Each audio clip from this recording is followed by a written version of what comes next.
Hello मेरे प्यारे दोस्तों, आप सभी का स्वागत है हमारे इस चैनल डू फॉर यू में। तो आज हम लोग बात करने वाले हैं एक बहुत ही इंपॉर्टेंट क्वेश्चन, ठीक है। और क्वेश्चन है हमारा, find the derivation of force acting on current carrying conductor. यानी कि मैग्नेटिक फील्ड में एक कंडक्टर को रख देंगे और उस कंडक्टर पर मैग्नेटिक फील्ड के कारण भी कुछ ना कुछ क्या लगेगा, फोर्स लगेगा। और वो फोर्स कितना होता है वो हम लोग समझेंगे आज, ठीक है। तो हम लोग को पता है कि मैग्नेटिक फील्ड को वेक्टर बी से रिप्रेजेंट करते हैं। कैसे?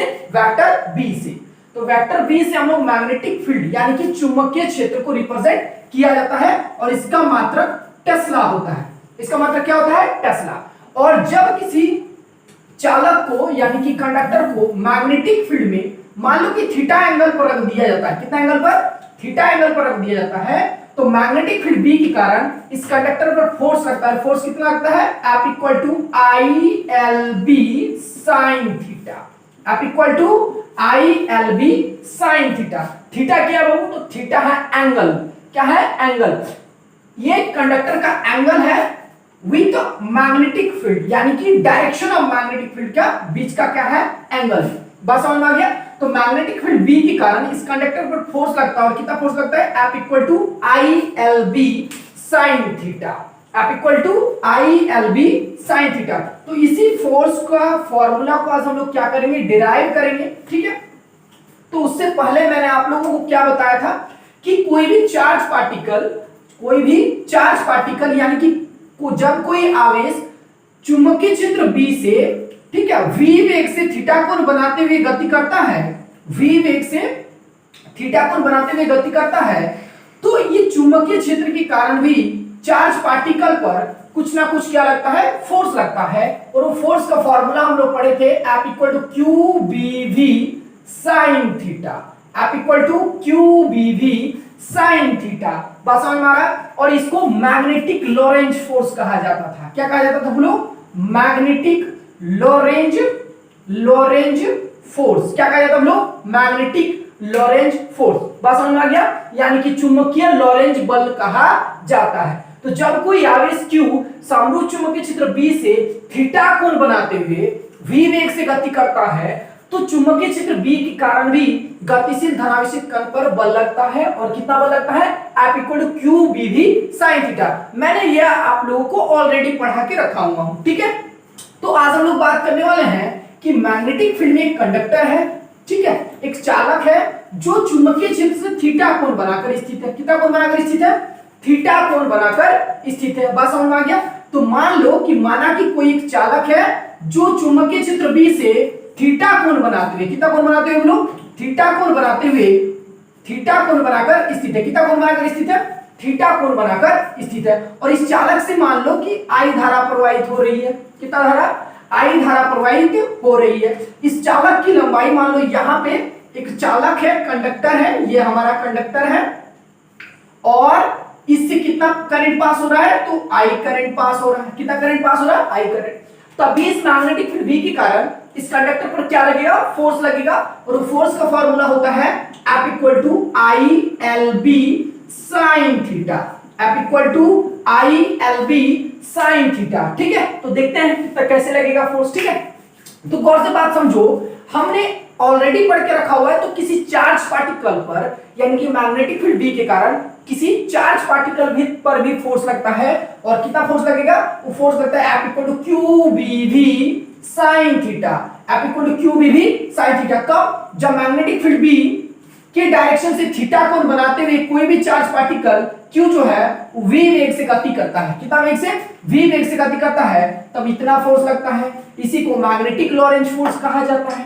क्या कहा जाता है हम लोग? Magnetic Lorentz force. क्लियर है बात? ओके। तो कैसे फोर्स लगेगा? गौर से देखो।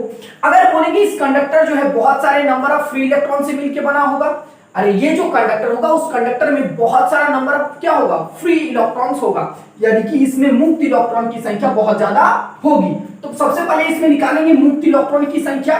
अच्छा एक बात बताओ, अगर इस कंडक्टर के सारे इलेक्ट्रॉन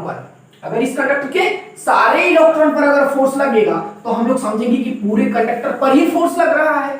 अगर सारे इलेक्ट्रॉन पर फोर्स लगेगा तो हम बोलेंगे क्या? कि इस कंडक्टर पर ही फोर्स लग रहा है, ठीक है। तो सबसे पहले निकालेंगे कि इस कंडक्टर में कितना नंबर ऑफ फ्री इलेक्ट्रॉन्स है।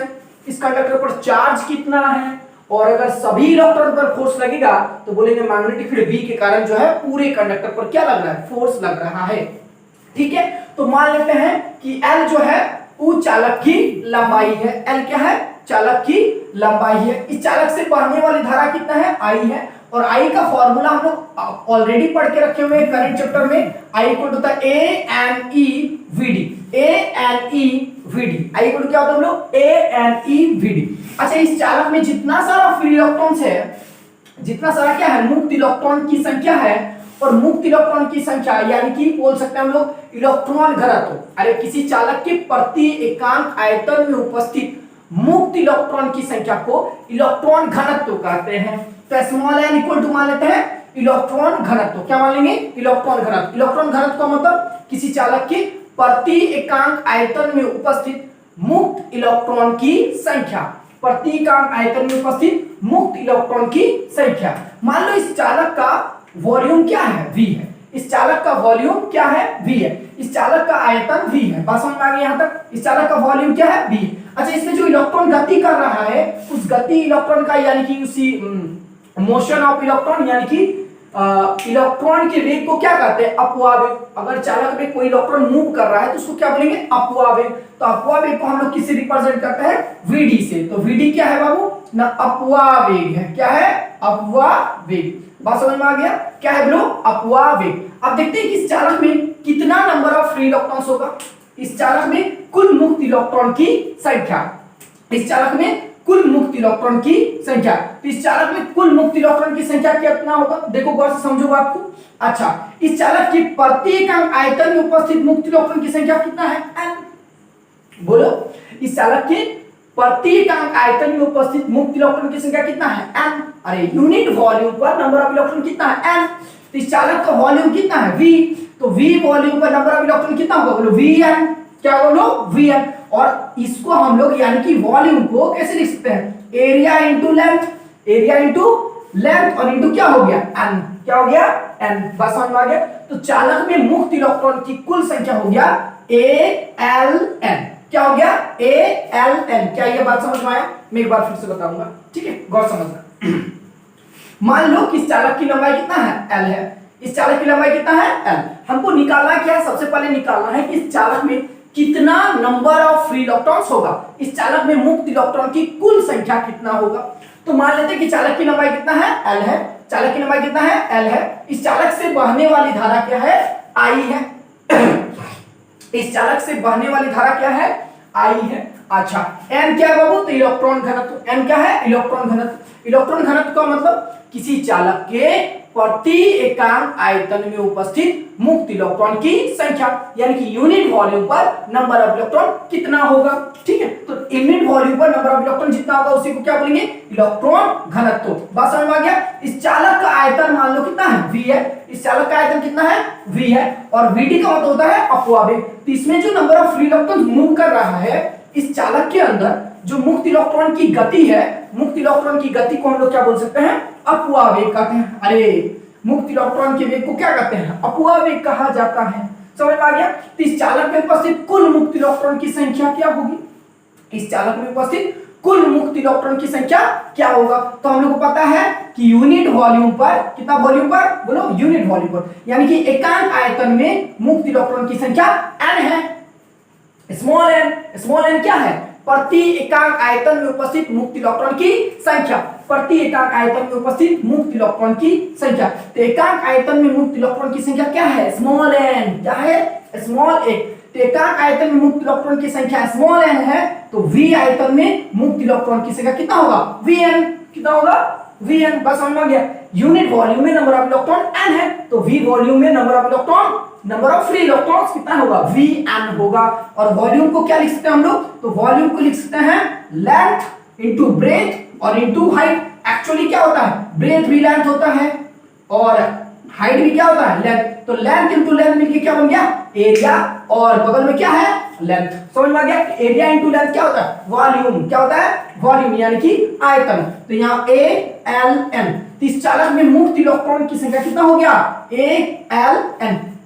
बस समझ में आ गया। इस चालक में मुक्त इलेक्ट्रॉन की संख्या, इस चालक में जो नंबर ऑफ फ्री इलेक्ट्रॉन्स होगा वो कितना होगा ALN होगा। कितना होगा ALN। ये बात समझ में आ गया ALN। इस चालक में मुक्त इलेक्ट्रॉन की संख्या कितना है ALN है। अच्छा अब देखेंगे इस चालक पर चार्ज कितना होगा या फिर कितना चार्ज होगा। तो गौर से देखना गौर समझना, एक इलेक्ट्रॉन का चार्ज इस चालक में उपस्थित कुल आवेश, इस चालक में उपस्थित कुल आवेश निकाल लेते हैं। ठीक है, तो एक इलेक्ट्रॉन का आवेश होता है E, एक इलेक्ट्रॉन का आवेश होता है E। इसमें कितना इलेक्ट्रॉन है भाई, तो ALN इलेक्ट्रॉन है। तो एक इलेक्ट्रॉन का आवेश हो गया E, तो ALN इलेक्ट्रॉन का आवेश कितना होगा ALN इलेक्ट्रॉन का आवेश होगा ALNE। तो इस चालक में उपस्थित कुल इलेक्ट्रॉन का मतलब इस चालक में उपस्थित कुल इलेक्ट्रॉन का आवेश, ठीक है, कुल मुक्त इलेक्ट्रॉन का आवेश। तो कुल मुक्त इलेक्ट्रॉन का आवेश हो जाएगा ALNE। क्या हो जाएगा ALNE। बात समझ में आ गया, कितना होगा बोलो ALNE। बात समझ में आ रहा है, ये होगा इस चालक में उपस्थित कुल मुक्त इलेक्ट्रॉन का आवेश होगा ALNE। बात समझ में आ गया। अच्छा गौर से समझो, ऐसे ये बात समझ में आ गया। अच्छा एक बात और समझो, अब गौर से देखो गौर समझो कि एक इलेक्ट्रॉन पर अगर इलेक्ट्रॉन भी क्या है आवेश है, तो हम लोग जानते हैं कि समरूप चुंबकीय क्षेत्र B के कारण किसी आवेश पर यानी कि किसी आवेश पर लगने वाला बल होता है F equal to QBV sin theta, QBV sin theta, F equal to QBV sin theta. एक इलेक्ट्रॉन पर लगने वाला बल कितना होगा QBV sin थीटा। इसमें चालक में उपस्थित कुल इलेक्ट्रॉन का आवेश कितना आया ALNE आया। बात समझ में आया ALNE आया कि नहीं आया। ओके, तो गौर से देखो एक इलेक्ट्रॉन पर लगने वाला बल कितना होगा, एक बोलेंगे एक आवेश पर जब कोई आवेश समरूप चुंबकीय क्षेत्र B से थीटा कोण बनाते हुए v वेग से गति करता है तो उस पर बल लगता है कितना F equal to QBV sin theta, QBV sin theta. तो मान लो कि इसमें एक इलेक्ट्रॉन पर लगने वाला बल कितना है। अच्छा एक इलेक्ट्रॉन, अरे QB क्या है आवेश है, तो गौर से देखो F इक्वल टू होगा QBV sin थीटा। ठीक है, Q के जगह हम लोग E यूज कर लेते हैं आवेश, ठीक है, Q की जगह E यूज कर लेते हैं। E मतलब इलेक्ट्रॉन का बात होगा, समझ में आ गया। तो इलेक्ट्रॉन भी क्या है एक आवेश है, तो एक इलेक्ट्रॉन पर लगने वाला बल कितना होगा, तो F इक्वल टू होगा EBV और V की जगह क्या लिख देंगे VD। क्या लिख देंगे VD, क्योंकि इलेक्ट्रॉन के वेग को अपवावेग कहा जाता है और अपवावेग को हम लोग किससे रिप्रेजेंट करेंगे VD से। तो EBVD और क्या लिख देंगे बोलो sin थीटा, EBVD और क्या लिख देंगे sin थीटा। क्या बात समझ में आ गया यहां तक। ओके, ये होगा एक इलेक्ट्रॉन पर लगने वाला बल किसके कारण, समरूप चुंबकीय क्षेत्र B के कारण। एक इलेक्ट्रॉन पर लगने वाला बल हो गया आप equal to EBVD sin theta. ठीक है, चलो बहुत अच्छा। अच्छा तो एक इलेक्ट्रॉन पर लगने वाला बल, गौर से समझना, एक इलेक्ट्रॉन पर लगने वाला बल, एक इलेक्ट्रॉन पर लगने वाला बल क्या रखे, एक इलेक्ट्रॉन पर लगने वाला बल कितना है हम लोग EBVD sin थीटा। एक इलेक्ट्रॉन पर लगने वाला बल कितना आया EBVD sin theta, EBVD sin theta. तो बताओ चालक में कितना नंबर ऑफ इलेक्ट्रॉन है, तो चालक में नंबर ऑफ इलेक्ट्रॉन कितना है ALN इलेक्ट्रॉन है, ALN इलेक्ट्रॉन है। तो चालक में कितना इलेक्ट्रॉन है, total number of free electrons कितना है, इतना है। बस समझ में आ गया। तो एक इलेक्ट्रॉन पर लगने वाला बल है EBVD sin theta, EBVD sin theta, एक इलेक्ट्रॉन पर लगने वाला बल। तो कितना नंबर ऑफ फ्री इलेक्ट्रॉन्स है ALN। तो एक इलेक्ट्रॉन पर लगने वाला बल इतना, तो समरूप चुंबकीय क्षेत्र B के कारण सारे इलेक्ट्रॉन पर लगने वाला बल कितना होगा, तो सारे इलेक्ट्रॉन पर लगने वाला बल या सारा टोटल इलेक्ट्रॉन कितना है ALN इलेक्ट्रॉन है। तो ALN इलेक्ट्रॉन पर लगने वाला बल होगा ALN EBVD और क्या हो जाएगा sin थीटा। अब इस चालक के सारे इलेक्ट्रॉन पर लगने वाला बल यानी कि इस पूरे कंडक्टर पर लगने वाला बल बोल सकते हैं इसको, है कि नहीं, क्योंकि इसमें जितना सारा यहाँ भी इलेक्ट्रॉन था अगर सभी इलेक्ट्रॉन पर फोर्स लग रहा है मतलब पूरा का पूरा किस पर लग रहा है, पूरा का पूरा चालक पर बल लग रहा है। समझ में आ गया। तो समरूप चुंबकीय क्षेत्र B के कारण किसी चालक पर लगने वाला बल कितना होता है, एक इलेक्ट्रॉन पर लगने वाला बल इतना, तो सारे इलेक्ट्रॉन पर लगने वाला बल इतना और सारे इलेक्ट्रॉन पर लगने वाला बल यानी कि पूरे चालक पर लगने वाला बल F इक्वल कितना होगा ALN EBVD और sin थीटा। क्लियर हो गया बात यहां तक। अच्छा हम लोग जानते हैं देखो I equal to AN EVD, इसी को सजा देते हैं बढ़िया से। तो आप इक्वल टू AL दिखाई दे रहा है AL, तो L को बाद में लिखते हैं AN E और VD को एक साथ लिख दिए, फिर L और B और यहां पे लिख दिए sin थीटा।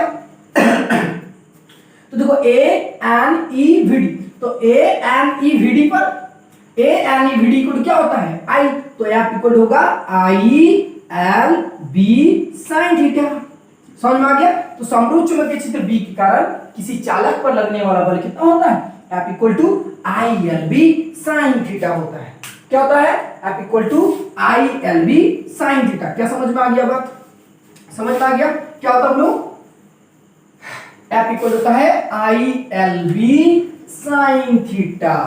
अच्छा ठीक है, एक बार मैं और फटाक से इसको बता देता हूं बढ़िया से, ठीक है। मान लो कि L इक्वल टू चालक की लंबाई है, L इक्वल टू क्या है, चालक की लंबाई है, B इक्वल टू चुंबकीय क्षेत्र बोल सकते हैं, B इक्वल टू चुंबकीय क्षेत्र, N इक्वल टू गया चालक के प्रति एकांक आयतन में उपस्थित मुक्त इलेक्ट्रॉन की संख्या, V इक्वल टू चालक का आयतन और VD इक्वल टू अपवावेग, VD इक्वल टू अपवावेग। तो सबसे पहले देखते हैं इसमें कितना नंबर ऑफ फ्री इलेक्ट्रॉन्स है, कितना नंबर ऑफ फ्री इलेक्ट्रॉन्स है। अगर सारे इलेक्ट्रॉन पर बल लग रहा है मतलब बोलेंगे पूरे का पूरे चालक पर बल लग रहा है, ठीक है। तो सबसे पहले देखते हैं कि नंबर ऑफ फ्री इलेक्ट्रॉन्स कितना है, ठीक है। तो यूनिट वॉल्यूम में यानी कि एकांक आयतन में मुक्त इलेक्ट्रॉन की संख्या n है, जिसे इलेक्ट्रॉन घनत्व तो कहते हैं, ठीक है। तो v आयतन में अगर एकांक आयतन में मुक्त इलेक्ट्रॉन की संख्या n है तो v आयतन में मुक्त इलेक्ट्रॉन की संख्या vn होगा। v का मतलब हो गया वॉल्यूम, तो एरिया इंटू लेंथ वॉल्यूम होता है और इंटू क्या लिख दिए n। तो इस चालक में उपस्थित सारे मुक्त इलेक्ट्रॉन की संख्या हो गया ALN, सारे मुक्त इलेक्ट्रॉन की संख्या कितना हो गया ALN, ठीक है। चालक के एक इलेक्ट्रॉन पर लगने वाला बल कितना होता है बाबू, तो चालक के एक इलेक्ट्रॉन पर लगने वाला बल अभी समझाया E B V D और sin थीटा, एक इलेक्ट्रॉन पर लगने वाला बल E B V D sin theta. तो कितना इलेक्ट्रॉन है ALN इलेक्ट्रॉन है, तो ALN इलेक्ट्रॉन पर लगने वाला बल कितना हो जाएगा ALN E B V D और sin थीटा। तो सारे इलेक्ट्रॉन पर लगने वाला बल यानी कि पूरा का पूरा चालक पर लगने वाला बल आप इक्वल टू कितना हो जाएगा ALN E B V D और sin थीटा, ठीक है। इसी को सजा देते हैं तो आप इक्वल होगा AN E V D को एक साथ लिख दिए और लिख दिए L B sin थीटा। हम लोग पहले ही पढ़ चुके हैं किसी चालक से बहने वाली धारा I इक्वल होता है AN E V D, ये चीज तो पढ़े आपने। देखो AN E V D की जगह क्या यूज कर सकते हैं I, तो होगा F equal to I L B sin theta, ठीक है। तो समरूप चुंबकीय क्षेत्र B के कारण किसी चालक पर लगने वाला बल कितना होता है F equal to I L B sin theta, F equal to I L B sin theta. Clear हो गया बात, वेरी गुड। अब आगे बढ़ते हैं। देखो अगर ना हम ये कब पढ़े ना, जब चालक समरूप चुंबकीय क्षेत्र B से थीटा कोण बनाकर स्थित है, कितना कोण बनाकर स्थित है थीटा कोण बनाकर स्थित है। तो ये रहा समरूप चुंबकीय क्षेत्र B का डायरेक्शन, और जब कोई चालक समरूप चुंबकीय क्षेत्र B से कितना कोण थीटा कोण बनाकर स्थित रहता है, इस चालक से बहने वाली धारा कितना था I था, तब समरूप चुंबकीय क्षेत्र B के कारण इस चालक पर लगने वाला बल कितना है F equal to I L B sin theta, F equal to I L B sin theta. Case 1 में पढ़ते हैं। देखो केस 1 में कि जब चालक समरूप चुंबकीय क्षेत्र B के ही दिशा में गति करता है, देखो गौर से, तो ये है B का दिशा और ये है चालक की दिशा। B की दिशा ऐसे है और चालक की दिशा ऐसे, दोनों के बीच का एंगल कितना है थीटा है। तो जब चालक समरूप चुंबकीय क्षेत्र B के ही दिशा में रहता है, यानी B की भी दिशा ऐसे और ये चालक की भी दिशा ऐसे, तो दोनों सेम डायरेक्शन में रहेगा। दोनों क्या रहेगा बोलो सेम डायरेक्शन में, B की भी दिशा और ये रहा चालक की भी दिशा, तो दोनों सेम डायरेक्शन में रहेगा। तो दोनों के बीच का एंगल कितना हो गया थीटा इक्वल टू 0 डिग्री। तो जब चालक समरूप चुंबकीय क्षेत्र B के ही दिशा में रहता है तो थीटा इक्वल टू कितना हो गया 0 डिग्री। तो थीटा इक्वल टू 0 डिग्री तो साइन 0 डिग्री और साइन 0 की वैल्यू 0, यानी कि इस पर कोई बल नहीं लगता है। F इक्वल टू क्या हो गया 0। तो याद रखना जब कोई चालक समरूप चुंबकीय क्षेत्र B के ही दिशा में रहता है तो इस पर कोई बल नहीं लगता है, इस पर कोई बल नहीं लगता है। याद हो गया, जब कोई चालक समरूप चुंबकीय क्षेत्र B के ही दिशा में गति करता है तब इस पर कोई बल नहीं लगता है, तब इस पर कोई बल नहीं लगता। आ जाओ केस 2 में देख लो। केस 2 में तो जब चालक समरूप चुंबकीय क्षेत्र B के ठीक है, जब कोई चालक समरूप चित्र बी के लंबवत दिशा में रहता, लंबवत मतलब परपेंडिकुलर डायरेक्शन में रहेगा। मान लो ऐसे बी का डायरेक्शन है और चालक का डायरेक्शन ऐसे है, ऐसे धारा प्रवाहित हो रहा है, ठीक है, दोनों के बीच का एंगल कितना हो गया 90 डिग्री। तो जब चालक समरूप चित्र बी के लंबवत दिशा में रहेगा यानी कि 90 डिग्री पर रहेगा तो थीटा इक्वल टू हो जाएगा 90 डिग्री। थीटा इक्वल क्या हो जाएगा 90 डिग्री। तब समरूप चुंबकीय क्षेत्र बी के कारण इस चालक पर लगने वाला बल कितना, F इक्वल टू होगा ILB sin theta. F equal to ILB sin theta. Theta का वैल्यू 90 डिग्री और sin 90 degree value maximum 1। sin 90 degree का वैल्यू क्या होगा मैक्सिमम यानी कि 1, तो होगा ILB। क्या हो जाएगा ILB। और ये फोर्स क्या होगा बाबू, तो ये वाला फोर्स मैक्सिमम होगा, ये वाला फोर्स क्या होगा मैक्सिमम होगा। तो जब चालक समरूप चुंबकीय क्षेत्र बी के लंबवत दिशा में रहता है तब इस पर लगने वाला बल महत्तम होता है। महत्तम मतलब मैक्सिमम होता है। क्लियर हो गया। तो जब चालक बी के ही दिशा में रहेगा तो थीटा इक्वल 0, तो इस पर कोई बल नहीं लगता है, इस पर कोई बल नहीं लगता। और तीसरा, समरूप चुंबकीय क्षेत्र बी के कारण अगर कोई चालक इसके लंबवत दिशा में तो थीटा इक्वल टू 90 डिग्री, तो sin 90 डिग्री वैल्यू मैक्सिमम होगा, तो इस पर लगने वाला बल कितना होगा ILB होगा। क्या होगा ILB। अब मान लो कि किसी चालक पर जो है धारा ही प्रवाहित ना हो रहा है, नहीं हो रहा है, तो इस चालक से बहने वाली धारा अगर I0 है, अगर I0 है तो पूरा का पूरा टर्म क्या हो जाएगा 0, तब भी इस पर कोई बल नहीं लगेगा, तब इस पर कोई बल नहीं लगेगा। यानी कि इस चालक में धारा प्रवाहित होनी चाहिए। अगर इस चालक में कोई धारा प्रवाहित नहीं हो रहा है तब भी समरूप चुंबकीय क्षेत्र बी के कारण इस पर कोई बल नहीं लगता है। तीन बात याद रखना, जब चालक समरूप चुंबकीय क्षेत्र बी के ही दिशा में रहता है तब भी इस पर कोई बल नहीं लगता है। अच्छा, और जब इस चालक पर कोई धारा प्रवाहित नहीं होगा तब भी समरूप चुंबकीय क्षेत्र बी के कारण इस पर कोई बल नहीं लगता है। और एक इंपॉर्टेंट बात, जब कोई चालक समरूप चुंबकीय क्षेत्र बी के लंबवत दिशा में रहेगा तो इस पर लगने वाला बल क्या होगा महत्तम होगा। और इस महत्तम बल की दिशा फ्लेमिंग लेफ्ट हैंड रूल से ज्ञात की जाती है ना, Fleming left hand rule, left hand rule समझ में आ गया। यानी कि फ्लेमिंग लेफ्ट हैंड रूल से ज्ञात की जाती है। फ्लेमिंग लेफ्ट हैंड रूल क्या कहता है बाबू, फटाफट समझ जाओ है ना। तो जब चालक, गौर समझना, जब चालक समरूप चुंबकीय क्षेत्र बी के लंबवत दिशा में रहता है, यानी कि ये रहा बी का डायरेक्शन, ठीक है, और ये रहा चालक की दिशा, अरे कंडक्टर की दिशा, ठीक है, तो दोनों के बीच का एंगल कितना होगा 90 डिग्री। तब इस पर लगने वाला फोर्स मैक्सिमम होता है, कितना ILB। और इस मैक्सिमम बल की दिशा फ्लेमिंग लेफ्ट हैंड रूल से ज्ञात करते हैं। कैसे, फ्लेमिंग लेफ्ट हैंड। अब फ्लेमिंग लेफ्ट हैंड रूल है क्या, तो बोलेंगे हम अपने बाएं हाथ के, कौन सा हाथ है बायां हाथ, तो हम अपने बाएं हाथ के तीन अंगुलियों कौन कौन बाबू, थंब, ये फोर फिंगर और ये मिडिल फिंगर, समझ में आ गया। इसको बोलते हैं हिंदी से तर्जनी मध्यमा अंगूठा, तर्जनी मध्यमा अंगूठा, तर्जनी मध्यमा अंगूठा, समझ में आ गया, तर्जनी मध्यमा अंगूठा। तो हम अपने बाएं हाथ के तीन अंगुलियों को इस प्रकार फैलाएं कि तीनों अंगुली एक दूसरे के क्या हो लंबवत दिशा में हो, यानी कि ये इसके डायरेक्शन में, ये इसके डायरेक्शन में, यानी करने के बाद ये इसके 90 डिग्री पर है, ये इसके 90 और ये भी इसके क्या है 90 डिग्री पर है। बात समझ में आ गया।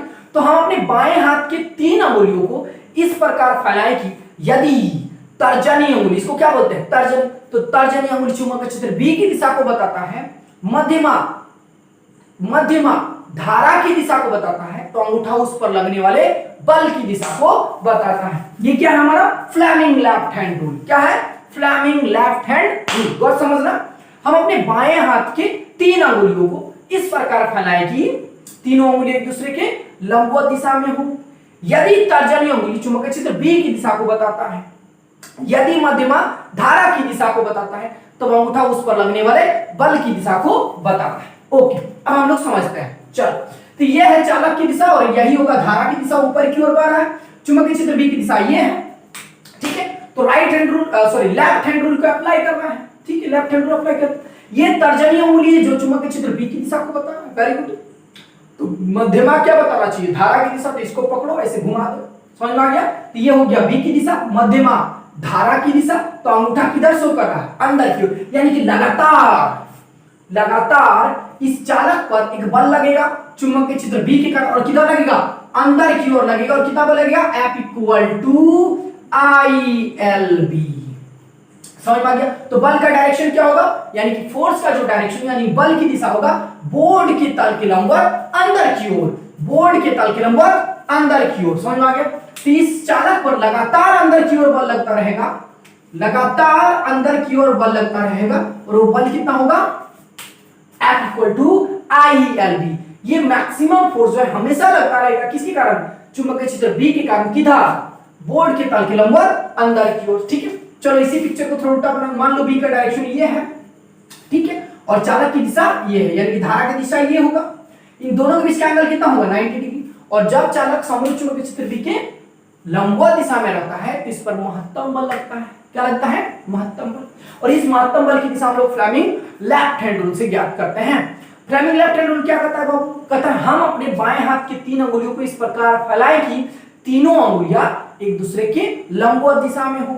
यदि तर्जनी अंगुली चुंबकीय क्षेत्र B की दिशा को बताता है, मध्यमा धारा की दिशा को बताता है, तो अंगूठा उस पर लगने वाले बल की दिशा को बताएगा। ठीक है, तो ऐसे देखो ये तर्जनी अंगुली जो चुंबकीय क्षेत्र B की दिशा को बता रहा है। ठीक है, मध्यमा क्या बताना चाहिए, धारा की दिशा। तो इसमें देखो पिक्चर में धारा नीचे गया है, तो मध्यमा को पकड़ो, ले आओ नीचे, तो मध्यमा चला गया धारा की दिशा, तो अंगूठा किधर से हो रहा है, बाहर की ओर। यानी इस चालक पर अब लगने वाले बल की दिशा क्या होगा, बाहर की ओर होगा, परपेंडिकुलर होगा, बाहर की ओर, यहां से लंबवत होगा बाहर की ओर। तब इस पर बल लगेगा चालक पर, और किधर लगेगा, बाहर की ओर, यानी बोर्ड के तल के लंबवत बाहर की ओर। और कितना बल लगेगा, F इक्वल टू ILB। कितना बल लगेगा, F इक्वल टू ILB। यह महत्तम बल हमेशा लगता रहेगा बोर्ड के तल के लंबवत बाहर की ओर। ठीक है, कब, जब चालक समरूप चुंबकीय क्षेत्र के लंबवत दिशा में रहता है। क्लियर है? तो ये बात समझ में आ गया, ये डेरिवेशन में क्लियर है। अब मिलते हैं नेक्स्ट वीडियो में और समझेंगे वहां पे कि कोई भी चार्ज पार्टिकल जो है वो मैग्नेटिक फील्ड के परपेंडिकुलर डायरेक्शन में जब मूव करेगा तो उसका पाथ सर्कुलर हो जाता है। क्या होता है लोग, सर्कुलर। यानी कि जब कोई गतिशील धनावेशित कण Q समरूप चुंबकीय क्षेत्र B के लंबवत दिशा में गति करता है तो उसका पाथ वृत्ताकार होता है। तो कैसे वृत्ताकार होता है, उसका काइनेटिक एनर्जी कितना होगा। ठीक है, और वहीं से हम लोग एक्चुअल में साइक्लोट्रॉन का बात करेंगे। किसका बात करेंगे हम लोग, साइक्लोट्रॉन को, और बहुत बढ़िया से समझेंगे। तो मिलते हैं नेक्स्ट वीडियो में, आज के लिए इतना ही काफी है। Thank you very much.